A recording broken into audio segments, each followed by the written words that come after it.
नमस्कार दोस्तों। भारत की सीमाओं पर इस वक्त एक ऐसा तनाव पैदा हो चुका है जिसकी गूंज पूरी दुनिया के गलियारों में सुनाई दे रही है और बंगाल की खाड़ी से लेकर हिमालय की गोद तक भारतीय सेना ने अपनी अभेद्य घेराबंदी शुरू कर दी है, क्योंकि बांग्लादेश की मौजूदा सत्ता ने एक बार फिर भारत के साथ वह नापाक हरकत करने की कोशिश की है, जिसका अंजाम अब उसे बहुत ही भयानक तरीके से भुगतना पड़ेगा। दरअसल पिछले कुछ घंटों से बंगाल की खाड़ी के गहरे पानी में जो हलचल मची है, उसने यह साफ कर दिया है कि अब भारत किसी भी तरह की ढिलाई बरतने के मूड में नहीं है। और इसी का नतीजा है कि भारत ने बांग्लादेश को सीधे तौर पर 24 घंटे का एक कड़ा अल्टीमेटम जारी कर दिया है, जिसके बाद वहां की अंतरिम सरकार में हड़कंप मच चुका है। हालात इस कदर बिगड़ चुके हैं कि भारतीय नौसेना ने अपने 22 अत्याधुनिक युद्धपोतों को बंगाल की खाड़ी के मोर्चे पर तैनात कर दिया है और इन युद्धपोतों के साथ भारत की घातक पनडुब्बियां और टोही विमान भी शामिल हैं, जो पल पल की खबर दिल्ली तक पहुंचा रहे हैं। इस पूरे विवाद की जड़ वह घटना है जिसने भारत की संप्रभुता को चुनौती देने की कोशिश की है, क्योंकि बांग्लादेश के युद्धपोतों ने अंतर्राष्ट्रीय जल क्षेत्र में भारतीय नौसेना के एक गश्ती जहाज को घेरने का दुस्साहस किया, जो कि बांग्लादेश की समुद्री सीमा से लगभग 110 नॉटिकल मील की दूरी पर शांतिपूर्ण तरीके से अपना काम कर रहा था। बांग्लादेश की तरफ से न केवल उकसावे की कार्रवाई की गई, बल्कि भारतीय युद्धपोत को डुबाने तक की गीदड़ भकी दी गई, जिसने भारत के सब्र का बांध तोड़ दिया। और अब भारत ने साफ कर दिया है कि अगर तय समय सीमा के भीतर बांग्लादेश ने अपनी सेनाओं को पीछे नहीं हटाया और अपनी हरकतों के लिए माफी नहीं मांगी, तो भारत का अगला कदम इतना भीषण होगा कि उसे संभालना ढाका के बस की बात नहीं होगी। मोहम्मद यूनुस की अगुवाई वाली सरकार जिस तरह से कट्टरपंथी ताकतों के इशारों पर नाच रही है और चीन व पाकिस्तान के साथ मिलकर भारत के खिलाफ साजिशें रच रही हैं, उसने भारत को इस कड़े एक्शन के लिए मजबूर कर दिया है। इस वक्त की सबसे बड़ी खबर यह भी है कि भारत केवल समुद्री रास्ते से ही नहीं, बल्कि जमीनी तौर पर भी बांग्लादेश को चारों तरफ से घेर चुका है और उत्तर पूर्व के राज्यों से सटी सीमाओं पर भारतीय थल सेना ने अपनी चौकसी को चरम पर पहुंचा दिया है। विशेष रूप से भारत के चिकन नेक कॉरिडोर यानी सिलीगुड़ी कॉरिडोर के पास सेना की अतिरिक्त टुकड़ियों की तैनाती की गई है, क्योंकि खुफिया इनपुट मिले थे कि बांग्लादेश इस संकरे रास्ते के जरिए भारत की आंतरिक सुरक्षा में सेंध लगाने की बड़ी साजिश रच रहा था। भारत ने स्पष्ट कर दिया है कि अब किसी भी तरह की घुसपैठ या सीमा पार से होने वाली संदिग्ध गतिविधियों को बर्दाश्त नहीं किया जाएगा और इसीलिए ड्रोन और उपग्रहों के माध्यम से पूरी सीमा की 24 घंटे निगरानी की जा रही है। इस तनाव के बीच अमेरिका की एंट्री ने पूरे समीकरण को बदल कर रख दिया है और नवनिर्वाचित अमेरिकी नेतृत्व ने साफ शब्दों में कह दिया है कि वह दक्षिण एशिया में चीन के बढ़ते प्रभाव और बांग्लादेश में अल्पसंख्यकों पर हो रहे अत्याचारों को लेकर भारत के साथ खड़ा है। चीन और पाकिस्तान जो अब तक बांग्लादेश को उकसा रहे थे, वे अब भारत के इस रौद्र रूप को देखकर अपने कदम पीछे खींचने को मजबूर हो गए हैं, क्योंकि उन्हें भी अंदाजा हो गया है कि आज का भारत अपनी सुरक्षा के लिए किसी भी हद तक जा सकता है। बांग्लादेश के भीतर भी अब मोहम्मद यूनुस के खिलाफ जनता का गुस्सा फूटने लगा है, क्योंकि भारत के साथ व्यापारिक रिश्ते टूटने से वहां की अर्थव्यवस्था पूरी तरह से चरमरा गई है और निर्यात में 70% की भारी गिरावट दर्ज की गई है, जिससे आम लोगों का जीवन दूभर हो गया है। भारतीय सेना का यह एक्शन केवल एक सैन्य अभ्यास नहीं है, बल्कि यह उस नई नीति का हिस्सा है जहां भारत अपने दुश्मनों को उनकी अपनी भाषा में जवाब देना जानता है। और इस वक्त बंगाल की खाड़ी में तैनात भारतीय युद्धपोत किसी भी आदेश का इंतजार कर रहे हैं, ताकि वह बांग्लादेश की नापाक हरकतों को हमेशा के लिए शांत कर सकें। ढाका की गलियों से लेकर वहां के सैन्य मुख्यालयों तक केवल भारत के इस अल्टीमेटम की चर्चा है और हर कोई यह जानता है कि अगर भारत ने अपनी शक्ति का इस्तेमाल किया तो बांग्लादेश को बचाने वाला कोई नहीं होगा, क्योंकि उसने खुद अपने पैरों पर कुल्हाड़ी मारी है। भारत ने यह भी साफ कर दिया है कि जब तक हिंदुओं पर हो रहे हमले बंद नहीं होते और बांग्लादेश की धरती का इस्तेमाल भारत विरोधी गतिविधियों के लिए होना बंद नहीं होता, तब तक भारत का यह कड़ा रुख बरकरार रहेगा और आने वाले समय में इसके और भी गंभीर परिणाम देखने को मिल सकते हैं। इस वक्त पूरा विश्व भारत की कूटनीति और सैन्य क्षमता का लोहा मान रहा है, क्योंकि भारत ने बिना किसी हिचकिचाहट के अपने राष्ट्रीय हितों की रक्षा के लिए वह कदम उठाया है जिसकी किसी ने कल्पना भी नहीं की थी। और अब यह देखना दिलचस्प होगा कि 24 घंटे बीतने के बाद बांग्लादेश का अगला कदम क्या होता है, क्योंकि भारत की उंगलियां अब ट्रिगर पर हैं। क्या आप जानना चाहते हैं कि अगले कुछ घंटों में बंगाल की खाड़ी और चिकन नेक के पास क्या होने वाला है? तो हमारे साथ बने रहें, क्योंकि हम आपको पल पल की जानकारी देते रहेंगे। और अगर आपने अभी तक हमारे इस विशेष बुलेटिन को साझा नहीं किया है तो तुरंत करें, ताकि सच हर भारतीय तक पहुंच सके। भारत की इस भीषण घेराबंदी और 24 घंटे के अल्टीमेटम का असर अब जमीन पर साफ दिखने लगा है, क्योंकि बांग्लादेश के सैन्य गलियारों में इस वक्त ऐसी खलबली मची है जैसी पहले कभी नहीं देखी गई थी। और वहां के शीर्ष सेनाधिकारी अब यह समझ चुके हैं कि भारत के 22 युद्धपोतों का समुद्र में उतरना महज एक चेतावनी नहीं, बल्कि एक पूर्ण सैन्य कार्रवाई की भूमिका है।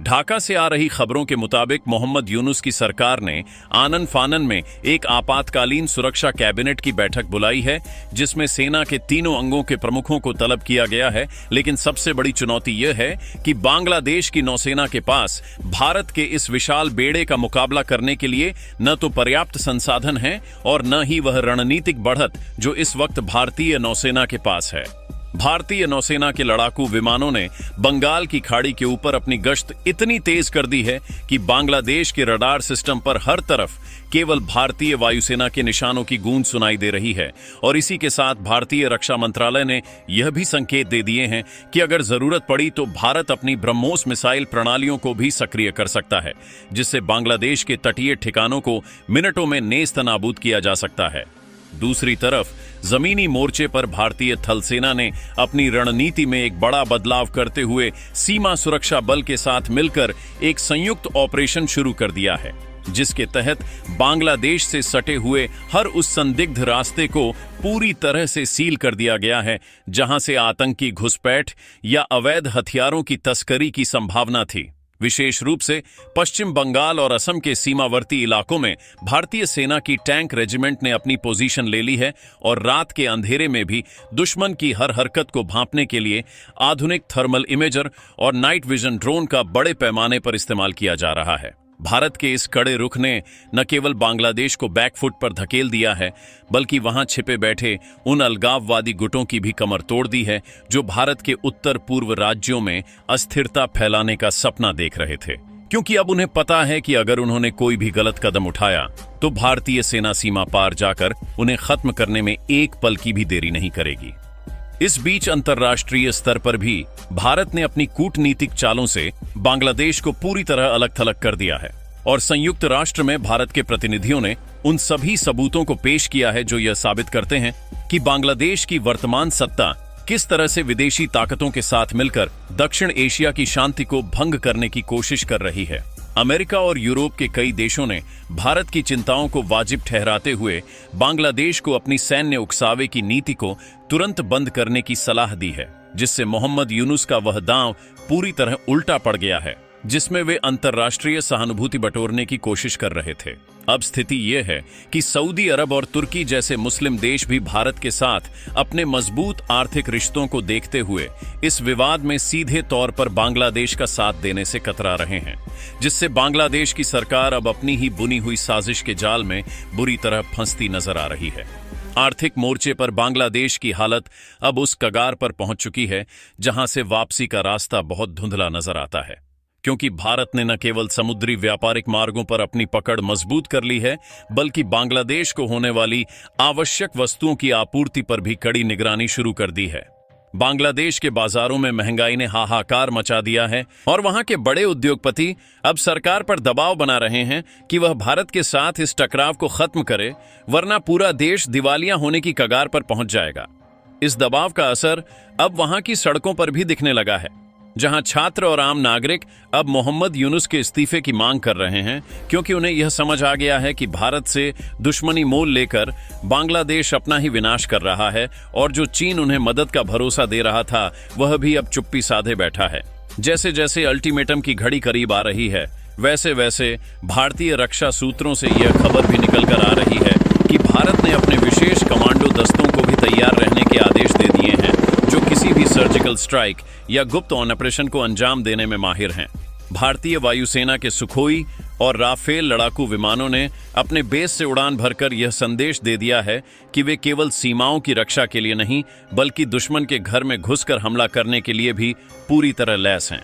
अब पूरी दुनिया की नजरें घड़ी की सुइयों पर टिकी हैं। क्योंकि अगर अगले कुछ घंटों में बांग्लादेश ने अपने युद्धपोतों को पीछे नहीं हटाया और अपनी नीति में आमूल चूल बदलाव नहीं किया, तो इतिहास गवाह बनेगा कि किस तरह भारत ने अपनी संप्रभुता की रक्षा के लिए एक ऐसा निर्णायक कदम उठाया जिसने पूरे उपमहाद्वीप का भूगोल और राजनीति हमेशा के लिए बदल दी। बंगाल की खाड़ी के अशांत पानी में अब युद्ध की आहट और भी तीव्र हो चुकी है, क्योंकि भारतीय नौसेना के बेड़े ने अपनी आक्रामक फॉर्मेशन को बदलते हुए अब घेराबंदी को और भी छोटा करना शुरू कर दिया है। भारतीय युद्धपोतों से उड़ने वाले नौसैनिक हेलीकॉप्टरों ने बांग्लादेशी सीमा के बेहद करीब नीची उड़ानें भरकर यह स्पष्ट कर दिया है कि भारत की नजर अब केवल समुद्र की सतह पर ही नहीं, बल्कि बांग्लादेश के उन नौसैनिक अड्डों पर भी है जहां से उकसावे की कार्रवाई की गई थी। भारतीय नौसेना के प्रमुख ने भी दिल्ली में उच्च स्तरीय बैठक के बाद ये संकेत दिए हैं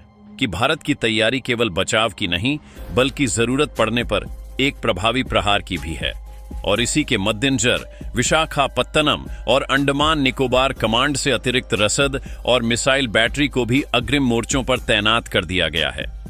ढाका में बैठे रणनीतिकार अब इस बात से डरे हुए हैं कि यदि एक भी गोली चली तो भारत का पलटवार इतना भीषण होगा कि बांग्लादेश का पूरा समुद्री ढांचा ही ध्वस्त हो जाएगा। वहीं दूसरी ओर भारत के सुरक्षा तंत्र ने बांग्लादेश के साथ लगने वाली 4000 किलोमीटर से लंबी जमीनी सीमा पर एक अभूतपूर्व डिजिटल और फिजिकल लॉकडाउन लगा दिया है, जिससे बांग्लादेश के भीतर सूचनाओं और संसाधनों का आदान प्रदान पूरी तरह बाधित हो गया है। भारतीय सेना की खुफिया इकाई ने यह खुलासा किया है कि बांग्लादेश के भीतर सक्रिय कुछ कट्टरपंथी संगठन अब आम नागरिकों को ढाल बनाकर सीमा की ओर कूच करने की योजना बना रहे हैं, ताकि अंतर्राष्ट्रीय मीडिया का ध्यान खींचा जा सके। लेकिन भारतीय सुरक्षा बलों ने स्पष्ट कर दिया है कि किसी भी प्रकार की उकसावे वाली भीड़ को सीमा पार करने की अनुमति नहीं दी जाएगी और इसके लिए कड़े गैर घातक और जरूरत पड़ने पर घातक बल का प्रयोग करने से भी पीछे नहीं हटा जाएगा।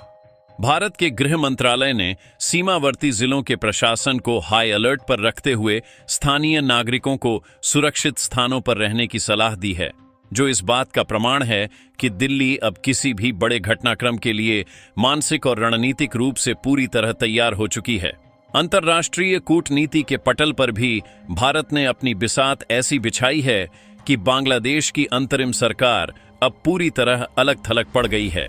और यहां तक कि उसके पारंपरिक समर्थक देश भी अब भारत के तर्कों के सामने निरुत्तर नजर आ रहे हैं। नई दिल्ली ने वैश्विक मंच पर यह स्पष्ट कर दिया है कि बांग्लादेश में अल्पसंख्यकों के खिलाफ हो रही हिंसा और भारत विरोधी तत्वों को दी जा रही पनाह अब भारत की आंतरिक सुरक्षा के लिए सीधा खतरा बन चुकी है। इस कूटनीतिक दबाव का ही परिणाम है कि कई बड़े देशों ने बांग्लादेश को दी जाने वाली वित्तीय सहायता और सैन्य सहयोग पर पुनर्विचार करना शुरू कर दिया है, जिससे मोहम्मद यूनुस के लिए अब शासन चलाना एक बड़ी चुनौती बन गया है। भारत ने साफ शब्दों में दुनिया को बता दिया है कि यह विवाद केवल दो देशों के बीच की सीमा का नहीं है, बल्कि यह दक्षिण एशिया में लोकतंत्र और स्थिरता को बचाने की एक बड़ी लड़ाई है, जिसमें भारत अपनी जिम्मेदारी निभाने से पीछे नहीं हटेगा। अल्टीमेटम के अंतिम घंटों में अब सबकी सांसें अटकी हुई हैं, क्योंकि भारतीय वायुसेना के लड़ाकू विमानों ने कॉम्बैट एयर पेट्रोल शुरू कर दी है, जिसका अर्थ है कि वे किसी भी समय हमले के लिए पूरी तरह तैयार होकर आसमान में मंडरा रहे हैं। सैन्य विशेषज्ञों का मानना है कि भारत इस बार केवल कागजी चेतावनियों तक सीमित नहीं रहेगा, बल्कि यदि बांग्लादेश ने अपनी हठधर्मिता नहीं छोड़ी तो भारत एक बड़ा सर्जिकल स्ट्राइक या पिंच पॉइंट ऑपरेशन कर सकता है, जिससे बांग्लादेश की सैन्य क्षमता को पंगु बनाया जा सके। बंगाल की खाड़ी का तापमान इस वक्त सामान्य से कहीं अधिक बढ़ चुका है, क्योंकि वहां केवल पानी की लहरें नहीं बल्कि बारूद की गंध भी महसूस की जा सकती है। अब सारा दारोमदार बांग्लादेश के नेतृत्व पर है कि वह अपनी विनाशकारी नीतियों को छोड़कर शांति का रास्ता चुनता है या फिर भारत के पराक्रम का सामना करने का आत्मघाती निर्णय लेता है। जैसे जैसे समय की सुइयां अपनी गति से आगे बढ़ रही हैं और 24 घंटे का अल्टीमेटम समाप्त होने के करीब पहुंच रहा है, वैसे वैसे भारतीय रक्षा मंत्रालय के भीतर की हलचल भी तेज हो गई है, क्योंकि अब हर मिनट एक नया मोड़ लेकर आ रहा है। भारतीय नौसेना के P-8I पोसाइडन टोही विमानों ने बांग्लादेशी तटों के पास ऐसी उड़ानें भरी हैं जिनसे उनके संचार तंत्र में भारी व्यवधान पैदा हो गया है और यह एक स्पष्ट संकेत है कि भारत ने अब बांग्लादेश के इलेक्ट्रॉनिक युद्ध क्षेत्र को भी अपने नियंत्रण में लेना शुरू कर दिया है।